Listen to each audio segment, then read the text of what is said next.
we're going to see. Yeah, as always, at the end of this tournament, everything led towards this point. We've played 7 rounds of Swiss yesterday.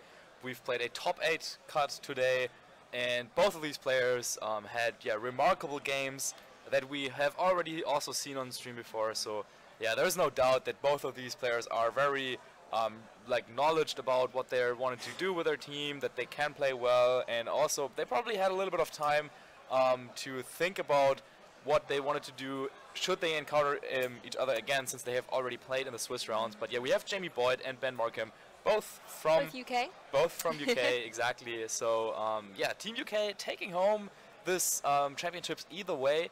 But of course, yeah, the question is, will Jamie Boyd claim his 3rd regional title, or will Ben win his 1st one?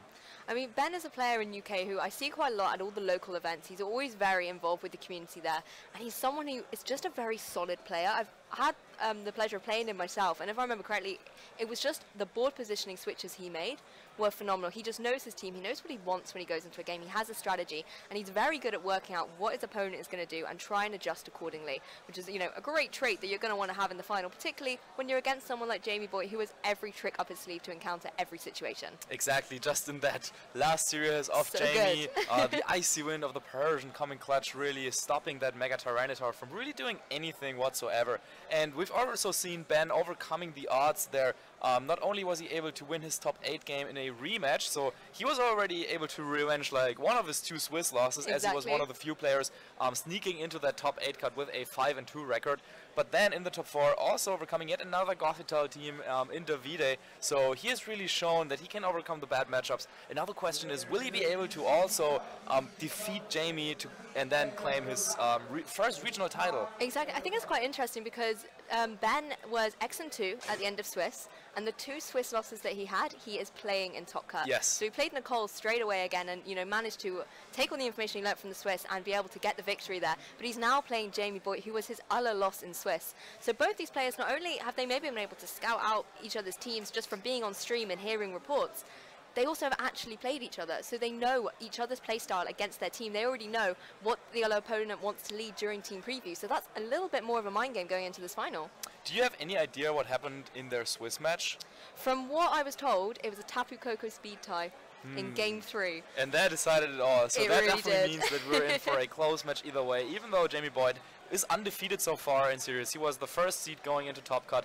He was able to win the top 8 and the top 4, so now he's playing in the finals.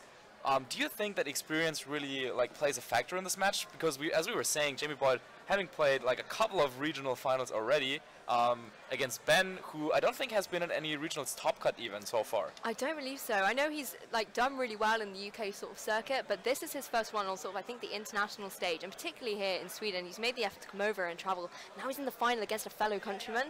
The pressure of that's always going to be, quite intense, but Ben is someone who is quite calm and collected, so I'm sure he'll be able to utilise sort of the experience he's gained and the confidence more than anything to go into this game. And although he's already faced Jamie, they took it to a game 3, so he knows that he has got the potential to beat him when the going gets tough. But just to give a quick recap on the teams, Jamie has got the Celesteela, Charizard, the Alolan Persian, Superior, Suicune and Tapu Koko, whereas Ben has got the Tapu Koko, Tapu Bulu, Porygon 2, Metagross, the Araquanid and Incineroar.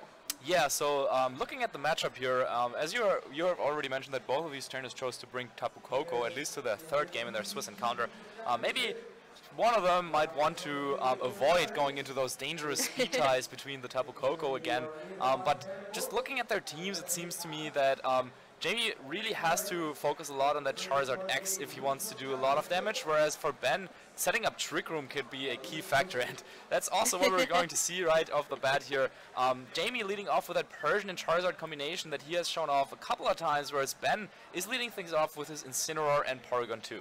Exactly. All the Pokemon you just mentioned there, Marcus, have jumped onto the stage in this final. Of course, Incineroar has the fake out pressure, but also so does Alolan Persian. So there's those sort of mind games going on. But if Ben wants to set up Trick Room, he does have access to a Pokemon, the Totem Araquanid that we've seen.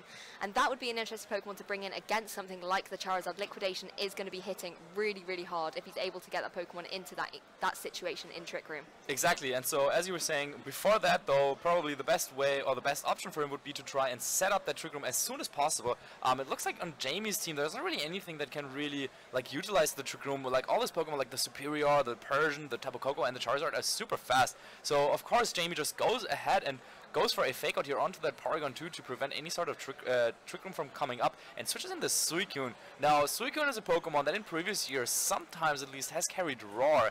I'm not sure if we've seen all the moves on Jamie's I don't believe we Suicune have yet, but he's one of those trainers who really liked using Roar in previous formats, so I wouldn't be super surprised if that is what we're seeing here. Exactly, we've seen him be quite famous for using Roar on his Salamence, on Zapdos, on Suicune as well, I think, in the past. So I wouldn't be surprised in the slightest if he is going to be running that on his Suicune, and that could be a really great option for him with that Porygon 2. As we saw from turn 1, nothing really happened, they just exchanged fake outs, but he did manage to adjust his ball positioning. Persian is however going on the offensive, going to connect into the Incineroar, as Suicune just follows up with a Scald. So maybe he isn't running more, and he is going to allow this Porygon 2 to go for a Trick Room. Knockoff powering off though from the Incineroar, which is going to knock the berry off that Suicune, as Trick Room does go up. So Suicune now no longer has access to its health regaining berry. Yeah, it's always like an interesting feeling seeing Scald going into a fire type. Of course, on the one hand you think like, oh, it does so much damage because it's super effective, but on the other side it also cannot burn. So Ben can like calculate things a little bit there. Now he does have the Trick Room set up. His Incineroar could probably go for another move into that Persian. Can't really do too much to the Suicune, but then another option for him would of course be to try and bring in that Totem Araquanid as soon as possible, because I think that is going to be one of his main sweepers here, I would say, under Trick Room. And it has done so much work in the at the very end of Ben's top 4 games. So I wouldn't be surprised if Ben just went ahead and maybe also like used U-turn to get his Incineroar out there. Instead, just going for another knockoff and hoping that this knockoff and Thunderbolt combination is enough to knock out the Suicune of Jamie, but it's not. Just survives. I mean, going for the knockoff again, just in case there might have been a switch coming in there. But Suicune able to survive both the doubling attacks there, and will fire off a Snarl connecting on both the opposing Pokemon, going to chip away at Incineroar and obviously lower the special attack of the opposing Porygon 2. It's going to be another foul play coming out from the Alolan Persian, and that's just going to chip away at Incineroar a little bit more. He was really thinking that maybe something like an Araquanid would come in there, but foul play actually doesn't do all too much damage to the Araquanid, because like half of Araquanid's firepower comes from that water bubble ability. So I think maybe Parting Shot could have been another option for Jamie, just to get this Persian out of there, so it could switch in later on for fake out, exactly, to stall out one more turn. But the Suicune surviving there could actually be big, because yeah, again, it's just like saving one more turn. While this low kick is coming out on the Persian, doesn't really do much, and Ben seems to be like a little bit stuck here in a position with Incineroar and Porygon 2. Neither of them do a lot of damage. Of course, Jamie also doesn't make a lot of progress, but looks like this Incineroar might fall to the foul play right now. Oh, actually targeting down the Porygon. It goes into the Porygon too, but I think you're quite right there, Marcus. Ben is in a great position in terms of he's got the Trick Room up, and he's got 2 Pokemon that love to be in the Trick Room environment, but against the opposing Pokemon that Jamie had, Incineroar really can't do too much. Thankfully it has the Assault Vest, so it was easily able to take the Scald coming out there from the Suicune, but it was still heavily threatened by it. Obviously now Suicune has left the field, which now leaves Jamie free to bring in his Charizard. Again, another Pokemon that Ben can't really touch. Yeah, and really nice play there by Jamie, not going for the KO on the Incineroar this time, thinking that, okay, we're probably just staying in there and waiting until I KO the Incineroar, so that then you can bring in the Araquanid. So now, though, as you were saying, that Incineroar can't really touch either the Charizard or the Persian, really. Like, it does have low kick, but that didn't do all too much to the Persian, despite being super effective. So nice play there by Jamie, just going for the foul play into the Porygon 2, and now getting a free switch into his Charizard. Charizard going for the Protect here. You can see Jamie really wants to kind of stall out this Trick Room and make it sort of not a situation that Ben could utilize very strongly. It's going to be the recover coming up from the Porygon 2, though. It does want to regain as much health as it possibly can. A foul play coming up once again from the Alolan Persian. Going to keep going into that Porygon 2. Jamie just really wants to stall out this Trick Room. Yep, and now he's almost done it. So now I guess he could try and take the KO on the Incineroar, but at the same time he's not really worried about that Incineroar. Of course, whatever Pokemon he has on the back, unless it is maybe that Tapu Koko, but he has 2 Pokemon potentially that could be weak to those fire type attacks in Superior and Celesteela. So eventually, of course, he might want to get rid of that Incineroar, but so far it seems like he's really just fine having it stay on the field. However, now an important thing for the end of this turn is at how much HP will this Porygon 2 be, because of course Ben would like to set up the Trick Room a second time.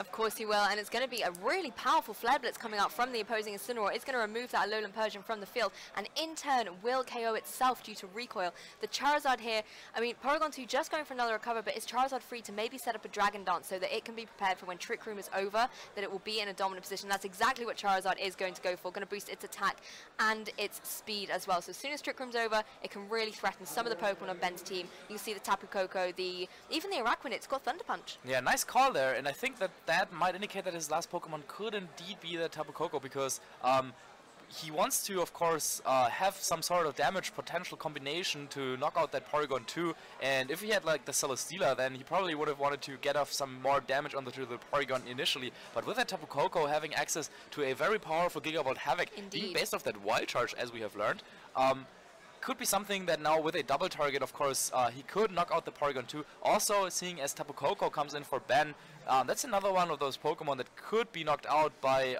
like the boosted Flare Blitz here from Charizard. It's going to be the Thunder Punch boosted by Electric Terrain as well, so great pairing and synergy with Tapu Koko. They're going to go into the Porygon 2, and it is going to be a Gigavolt Havoc. Such a strong Z move here coming off from Tapu Koko, but of course, both Jamie and Ben have the speed time Pokemon. Yes. Did you know which avatar that was? I actually didn't pay attention, but I think it looked like it was Jamie's, maybe? Let's have a little look who it's firing off into. It's going to go right across the field into the Porygon 2. So it was Jamie Boyd who won the speed tie off that Tapu Koko. And is it enough? It is enough to pick up the KO on that Porygon 2. So now we just have to see what Ben's Tapu Koko is going to go for. And it's going to be a Gigavolt Havoc in return. So Ben now is also down to his last two Pokemon, but let's see here what this Tapu Koko decides to target down. Either way, it is a Pokemon that will be resisting this Gigavolt Havoc, but yeah, as we were seeing times and times again, it's just so powerful in the electric terrain. So let's see here, decided to target down the Tapu Koko off his opponent, and this is always an important role. Oh, but it does survive. It does survive. Okay. Took the Z move, and now Jamie Boyd still does have his boosted Charizard X that will outspeed both Tapu Koko, while Araquanid is the last Pokemon for Ben. So probably looking into some sort of cross-targeting, using his Tapu Koko to target down the Araquanid of his opponent and having Charizard take down his opponent's Tapu Koko. And it looks like Jamie Boyd somehow has managed to not only outstar the Trick Room, but also outlast his opponent in the end game. Exactly, and that Gigavolt Havoc doing so much damage to the Porygon 2. We can see the Totem Araquanid on the field at the moment, and I remember speaking to Ben about why have you picked the Totem one? Is it just to terrify, you know, any Arachnophobics who have it across the table from you? But he said it's because it then can't be Sky Drops. So that's an interesting bit of information there coming in from Ben. See the Protect coming out from Tapu Koko there. It's not going to be take any damage from that Flare Blitz. And Wild Charge once again coming out from the Tapu Koko, and it easily picks up the KO there thanks to the electric terrain. So it's now going to be Ben's Tapu Koko against this really speedy Charizard. Yes, and so Tapu Koko off Jamie will go down, but of course not without knocking out Ben's Araquanid, and that should be the end of the game, as this Charizard X is boosted. Flare Blitz already so powerful, should be an easy time, knocking out the Tapu Koko, being the last Pokemon of his opponent, giving Jamie Boyd the win here in this first game, and as again, really well maneuvered game there by Jamie Boyd, keeping the Incineroar around when he had multiple opportunities to take it out, because he knew that if he gave his opponent that free switch in, the Araquanid would come in and give throw out some liquidations that you really don't want to deal with. Instead though, the Incineroar, what did it use? Low kick on the Persian didn't do a lot, then knock off into Charizard's protects, even like that wouldn't have done too much either. And so Jamie really just like taking things very slow, not taking the obvious KO that he could have taken, and Ben on the other hand probably always was like a little bit afraid of a potential switch, of Jamie covering a potential switch with a strong attack, didn't want to switch in his Araquanid, and so yeah, in the end Jamie a bit too conservative, able to win the game. Yeah, I think for the second and potentially third game, Ben needs to focus a little bit more about using the Trick Room turns that he has, because Jamie's team doesn't seem like it is built in a way that can actually prevent Trick Room from going up. So exactly, it's not an environment he really likes. And, you know, I want to talk about Jamie's Tapu Koko as well. We saw that it's the Gigavolt Havoc variant, but one thing that's quite interesting, we sort of mentioned, you know, he's getting that from the Wild Charge, but we also saw on stream that Tapu Koko is also packing Thunderbolt. So he has the option of utilizing a Gigavolt Havoc from either a physical or a special attacking perspective, and that can be really great depending on what Pokemon you want to KO. Because if it's a Pokemon that has a really high special defense, you're going to want to lock into the Wild Charge Gigavolt Havoc, and I think that's something really interesting on Jamie's team that just shows he takes a Pokemon that's really commonly used. We see a lot of Tapu Koko and a lot of electric terrain in the games, but he's taken it and really changed up the way that he's using it. Yeah, certainly, and that is something that Jamie Boyd is also known for, just switching things up a little bit, coming up with new ways of using Pokemon, and it looks like Ben actually decided that he would want to go with the same lead here as we have the Incineroar and the Porygon 2. So both players shaking hand here right before the second game, and Jamie Boyd only one win away from winning the Malmö Regional Championships, claiming his third regional title. Wow, that is a number that That's incredible. Only, I think, one more person has in Europe, so he could tie there with Joseph Richardson, I believe, for the most regional wins if he was able to overcome his fellow UK player in Ben. It just shows the caliber of player that he is, and he's in this situation now. He's one game up, facing the same lead against Ben. And if you're Ben in this position, you are one game down, but you have just got to pull everything that you have learned throughout this tournament, everything you've practiced, and apply it to the game. We're going to just see straight off the bat a really offensive play from Jamie Boyd. Goes for the fake out with the Lowland Persian into the opposing Incineroar, so it cannot do any fake out trades like we saw in game 1. And that Tapu Koko is going to activate its Electriumsy, go for the Gigavolt Havoc. Who do you think this is going into, Marcus? This could probably be targeted into the Porygon just to put on a lot of pressure on it. But no, this time around it decides Jamie wants to just take out the Incineroar, because of course if Porygon sets up the Trick Room, then it could recover all the damage anyway. And this makes me believe that maybe he's switched something up about his Pokemon that he brought in the back, though, because getting rid of that Incineroar was on his priority list. I couldn't find it in the first game at all. So this time around, he really aggressively targets down that Pokemon, maybe expecting his opponent to have switched things up a little bit, because now with Tapu Bulu coming in, imagine if Jamie Boyd has that Celesteela in the back, potentially after thinking that my opponent actually doesn't really have a lot. If I can take out the Incineroar, which was delivered to him on a silver plate in the first game, he could have taken that knockout any day. And then once the Incineroar is down, there's only that Tapu Koko, but seeing as how Ben wants to focus more on Trick Room in the second game, it looks like he might have not brought the Tapu Koko and instead has the Araquanid as his fourth Pokemon. That would make that Celesteela a very, very big threat for Jamie. It certainly was. It's exactly what we're seeing here. Both Tapu Bulu and Araquanid on the field for Ben, and as you said there, Marcus, Celesteela is coming in for Jamie. He did have that in the back, which is going to apply huge pressure against Ben's team.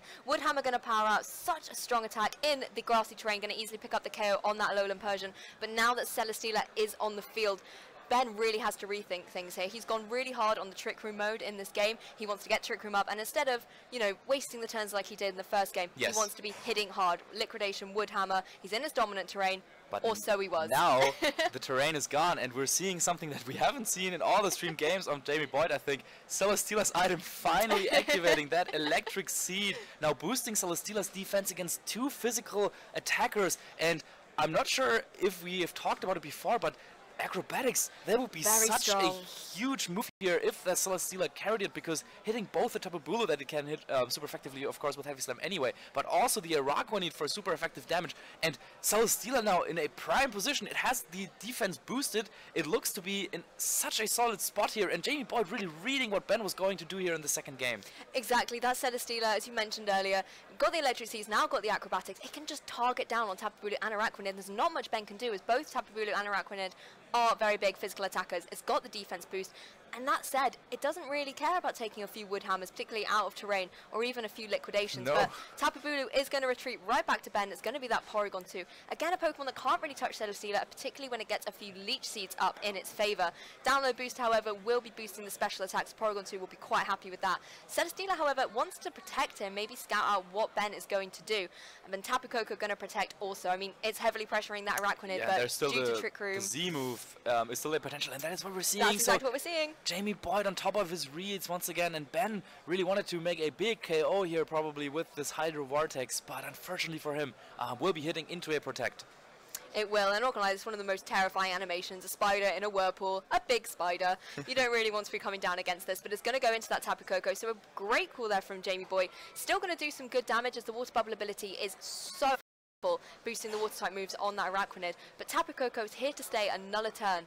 Particularly in this Trick Room environment, he might want to get it out, but it's still applying great pressure against that Araquanid. Yeah, and once again, I can't stress enough how genius that was of Jamie Boyd. In the first game, he really, he tricked his opponent into thinking that that Incineroar isn't important at all, and Ben was probably also thinking oh yeah, Incineroar, yeah, that didn't do anything in the first game, so he kind of just threw it away there at turn 1.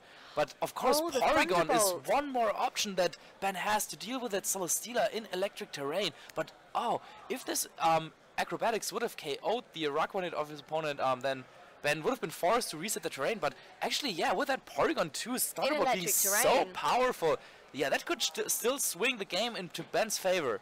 I think Porygon 2, like, I think he was a little bit offended when I said there's not much he can do against Celesteela. Boosted by the terrain, of course, and of course the download boost that gave him the special attack. Celesteela, we've seen that it got the defense boost from the Electric Seed, but it needs to be able to maybe pick up some beast boosts so that it can boost its special defense that I believe Jamie is running on that Celesteela. Charizard, however, is now in play, so it's going to, I'm assuming, maybe Mega Evolve up, get into the Charizard X form and start dealing out some damage, but it's still facing down Araquanid with a very powerful liquidation.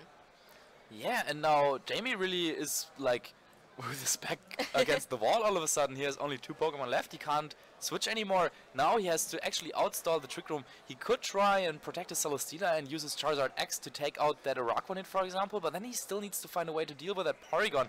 And we are seeing the Protect from Celesteela. What is Charizard going to do? Will it try to attempt getting a knockout this turn? It looks like it will. It could also potentially go for that Dragon Dance for until after Trick Room, but yeah, it is actually able to take this liquidation, but Ben making the read there.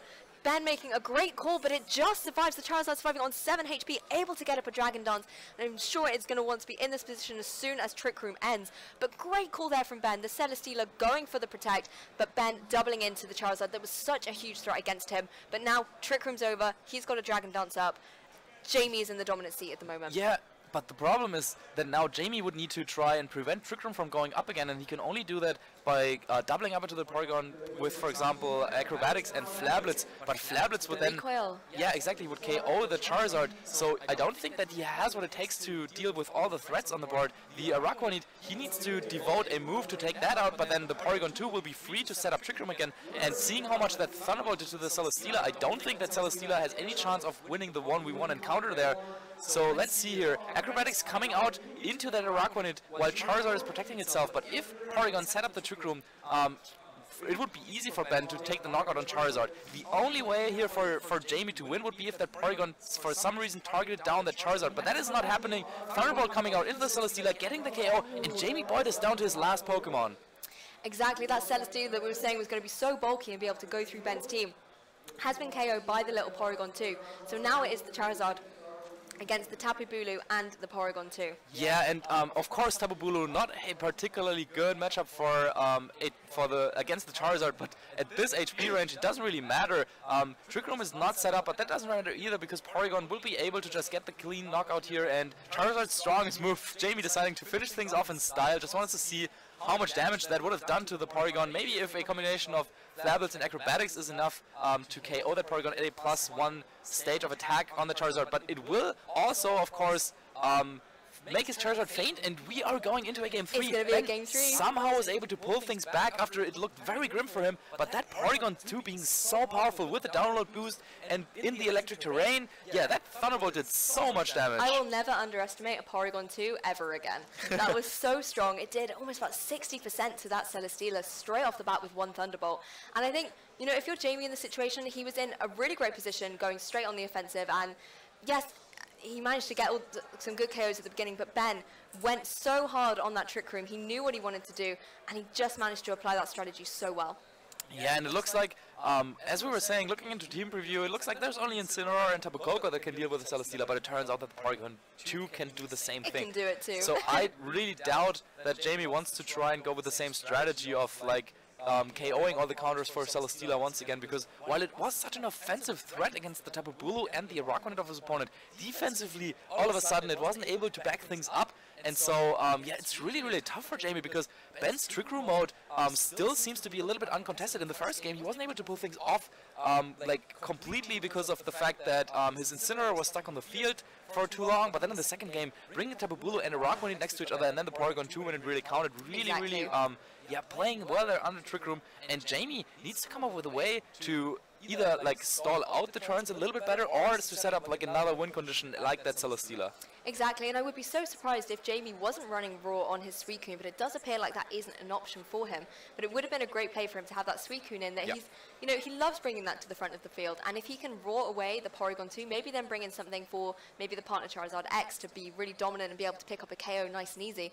But he does have to worry about fake-out games as well. It's going to be the Persian Tapu Koko lead for Jamie Boyd once again, and we see the Porygon 2 2 and the Incineroar once again for Ben. So both these players know what they want to do. This is probably, I mean, this is their 6th game they faced in the Malmö Regional Championships. But Game 3, here for the title, everything is on the line. Yeah, everything is on the line. Go, of course, and tell your friends that this is going on. Is Jamie Boyd able to claim his 3rd regional title, or will Ben win his 1st one? So now, of course, once again, the fake-out mind games are in place.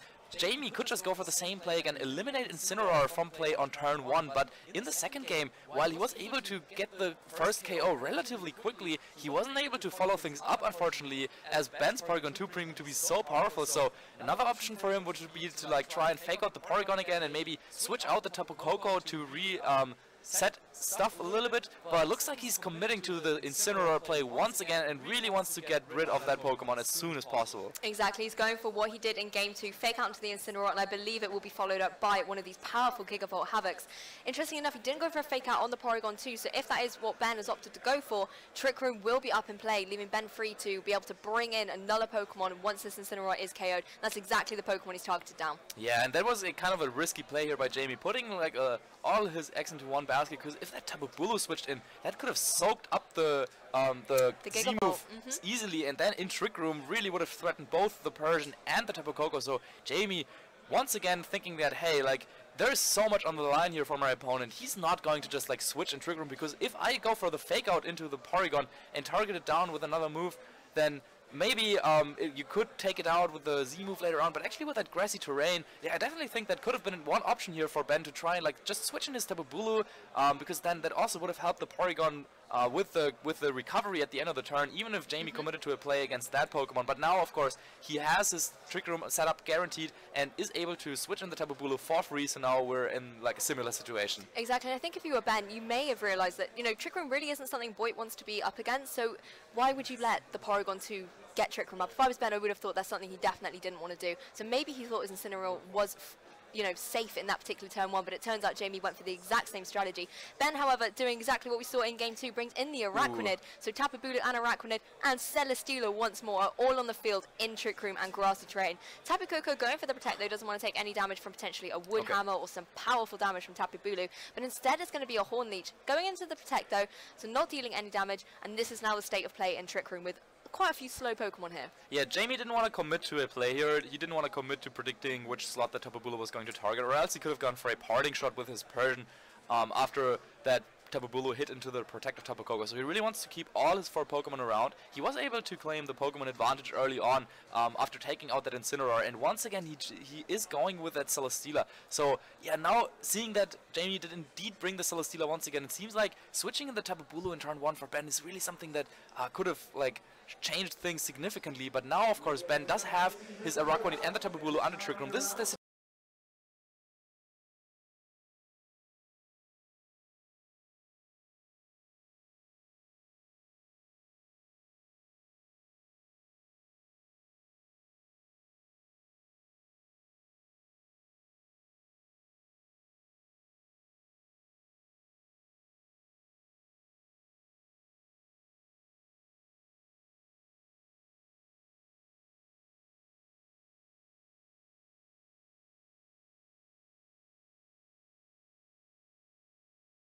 situation he wants to be in. Jamie cannot activate the Electric Seed on a Celesteela this turn, so Acrobatics won't be as powerful. However, Heavy Slam, of course, would still deal a lot of damage to that Tapu Bulu.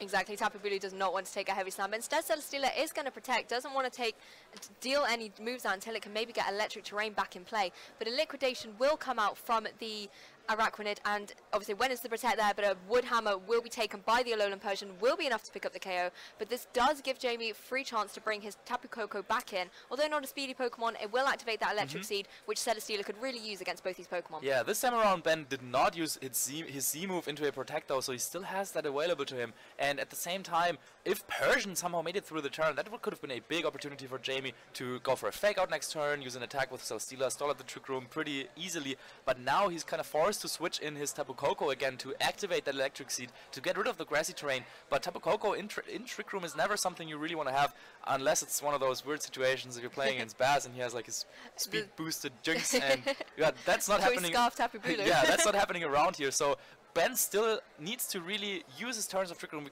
can't keep stressing on how important that is for him. But he could get a KO on the Tapu Koko this turn if it didn't protect. But at the same time, Celesteela now with the defense boost seems to be so difficult for him to take down once again. However, as we know, Porygon 2 is already waiting in the back for him. Exactly, and Porygon 2 was such a problem for Jamie. I mean, if the Araquanid did want to go for something like the Hydro Vortex into that Tapu Koko slot, we have yet to see what Jamie's fourth and final Pokemon is, I believe. So he could switch in something like the Suicune here, but instead just going to go for a Protect. And I wonder if Ben has predicted that. It is going to be a Z move coming out. Of course, it is the Hydro Vortex. Now, will this be going into the Tapu Koko's Protect, or will he just want to chunk some damage into that Celesteela? Yeah, Jamie just alternated Protects between turns. Like the last 3 turns, he just always used Protect with any Pokemon that could use it. And I have to question whether that strategy is going to be enough. And yeah, Ben is actually reading into this Protect now, targeting down the Celesteela with Hydro Vortex. It has the boosted defense, but that it still did so much damage, and he really committed with the Z move. He already was able to win a game where his Z move didn't land, but this time around he was able to find the right target.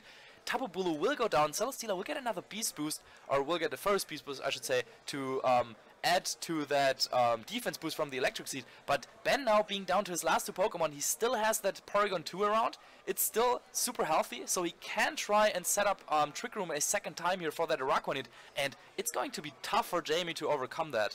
Exactly, Porygon 2 again in Electric Terrain now is going to be threatening that Celesteela. It got an attack boost rather than special attack, so it won't be dealing as much damage, but looking at the health that Celesteela's on, it doesn't have, you know, leftovers, it hasn't set up any Leech Seeds at this point, so a Thunderbolt will be doing a huge amount of damage and might even be enough to pick up the KO at this range. Yeah, this is really important now, because this is the last turn of Trick Room, and if Jamie just protected his Celesteela once again, things could get really dicey for him. Will Ben call the moves correctly, or will he double up into the Tapu Koko? Thunderbolt is going into the Tapu Koko, and Jamie called it, so his Celesteela will be able to potentially knock out that Araquanid with Acrobatics. However, I think we have seen in a previous game that Araquanid was able to take the attack and it just survives. I mean, that was crazy from Jamie there, you know, not going for the protection of Celesteela, able to get some damage off at the, you know, the loss of his Tapu Koko. And but Charizard now got the is Charizard the last in play. Pokemon for Jamie. So now Trick Room is over, but it looks like there's no way for Jamie to prevent a Protect and Trick Room play. That's like one of the most basic plays, but if you do not have Taunt, if you don't have like Roar, I mean it wouldn't really work anymore because Ben is down to his last 2 Pokemon, but if you don't have anything to stop that Porygon from setting up Trick Room, it's usually going for it. So I'm really expecting a Protect and Trick Room from Ben, and now Jamie is, like, the question is, can he even do anything about that? He could of course try to go for a Leech Seed into the Porygon and attack into the Porygon as well, but he might be forced to rely on something like a critical hit. Maybe he has to go for something like Flabbits and Acrobatics into the Porygon, hoping that one of the attacks would get the critical hit here. Let's see there. Well, Protect coming out from Araquanid, just like you said, and I will not be surprised at all if it is going to be a Trick Room. Thunder Punch, though, coming out from the Charizard, so it's just going to attack into that Porygon to try and get a little bit of damage. And it is the Leech Seed, so he's going to get a little bit of health back on the Celesteela, can maybe protect the next turn and get a little bit more, but Trick Room is up, and that Araquanid versus a Charizard X. I mean, we saw a Liquidation did maybe just about half, but it's not going to be able to take more than one. And, you know, Araquanid in Trick Room, you've got to be scared of that. Yeah, so Jamie says that, okay, I could try and go for the Flablets and Acrobatics, but even maybe a critical hit wouldn't be enough, so he's going for the Thunder Punch instead. Not quite as powerful, but in the Electric Terrain also boosted, so dealing a significant damage, also with the chance to Paralysis. He didn't get it this time around, but also then going for the Leech Seed, saying that, okay, Trick Room is going up, I know what you're doing, and he thinks that he might still have some outs here, even if Trick Room is up. So now the question is, will his Celesteela protect? Will Ben maybe try to double up into the Charizard, expecting a protect here, but then at the same time, would the Porygon be able to somehow overcome both the Celesteela and the Charizard? So this turn could really decide the championship here. Well, if Jamie didn't protect Celesteela and if Ben targeted it, that would probably be the end. We are actually seeing Charizard go for the protect here. Jamie went down to 4 seconds remaining on his time to pick his moves. He was really thinking it through. Liquidation, though, from the Araquanid goes into the Charizard. And he doubled up into that slot. Great protect there from Jamie. So Acrobatics will come off from that Celesteela. Gonna pick up the KO on Araquanid. And now, thanks to that one protect, you can see Ben shaking his head. Oh, what a play! That was incredible. Celesteela gets the Beast Boost, and now you have Charizard X versus with Celesteela versus a Porygon 2 that is Leech Seeded. And all of a sudden, Jamie getting 2 Beast Boost with his Celesteela. maybe it is now able to take one of those powerful Thunderbolts, and it all of a sudden looks like Jamie somehow pulled it back, even though the Trick Room is up, even though Porygon 2 will be really difficult for Jamie to take down. He did get the Leech Seed down, he still has the Charizard at full health, and that was probably the game-deciding turn. Ben knows it, he forfeits, and Jamie Boyd is your 2018 Malmö Regional Champion. Wow, 3 times the charm. Others have done it at the World Championships, but Jamie Boyd is your regional champion. Oh, what a series. With a team that seemingly didn't have any good answer to Trick Room, he somehow still pulls it. He still had a strategy against it. And I mean, that was just an explosive set as well. And right there, it came down to the wire because both players were in a great position. And it really did just come down to what call Ben was going to make and what one Boyd was going to make. Yeah, I really would want to see Jamie's face right now just to see how they're in, if we can maybe go over there. Yeah, there he's sitting, shaking a couple of hands. And Ben at the same time, he has to be happy with how he played. He played well. Sometimes it's just down to those calls, to making those calls, and they're still discussing the game, of course, because, I mean, I guess Jamie knows kind of what was going through his opponent's mind there. It seemed so obvious to go for the Protect with the Celesteela, then Charizard takes the Liquidation, takes out the Araquanid maybe, but even then, potentially, the Porygon could have somehow pull it back, but in the end, yeah, Jamie makes the perfect play, makes the call, and gets things right, and he is going to be your regional champion. I mean, if you wanted an explosive final, that certainly was one. We saw some incredible caliber play as well. Like, as you sort of said there, Ben had the Trick Room strategy. Jamie didn't really have any answers for it, but to show his maneuverability and the flexibility of his team as well, to be able to work around the strategy Ben was going for, was just incredible. And obviously, he got game 1. Game 2, Ben was able to claw it back and, you know, really just take on Jamie's team. And then that game 3, it was just an amazing ending there. And, you know, Celesteela once again is a reigning champion. Yeah. Celesteela's just powerful. You can never underestimate that Pokemon in VGC 17, now VGC 18. Yes, with Electric Seed and Acrobatics this time around, accompanied by a Wild Charge Tapu Koko. Yeah.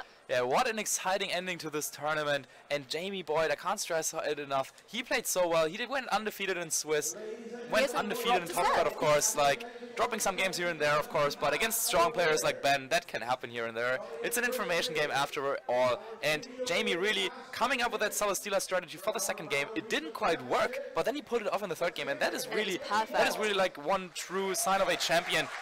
You like realizing that even though he did win the first game, lost the second game, that the strategy that he was trying to pull off in the second game was probably what gave him the best chance to win the championship.